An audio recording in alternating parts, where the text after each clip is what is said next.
100 అడుగుల ఎన్టీఆర్ విగ్రహ ప్రతిష్టాపన స్థలం మంజూరుకు అంగీకరించిన CM Revanth Reddy. Hyderabad outer ring road సమీపంలో తెలుగుదేశం వ్యవస్థాపక అధ్యక్షులు విశ్వవిఖ్యాత నట సార్వభౌముడు నందమూరి తారక రామారావు 100 అడుగుల విగ్రహం ప్రతిష్టాపనకు ఎన్టీఆర్ నాలెడ్జ్ సెంటర్ ఏర్పాటు కోసం ప్రభుత్వ పరంగా స్థలం కేటాయించడానికి ముఖ్యమంత్రి రేవంత్ రెడ్డి అంగీకరించారు.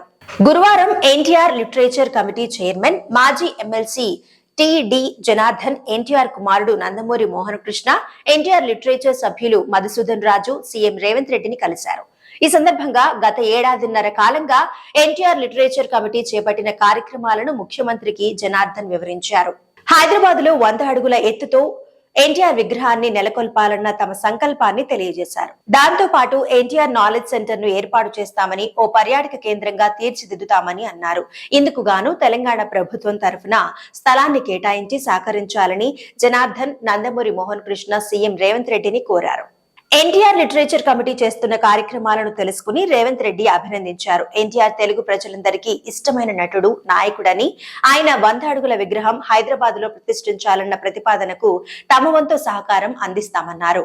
ముఖ్యమంత్రి సానుకూల స్పందనకు ఎన్టీఆర్ అభిమానులందరూ సంతోషిస్తారని పేర్కొంటూ ఆయనకి ఎన్టీఆర్ లిటరేచర్ కమిటీ తరఫున జనార్దన్ కృతజ్ఞతలు తెలియజేశారు.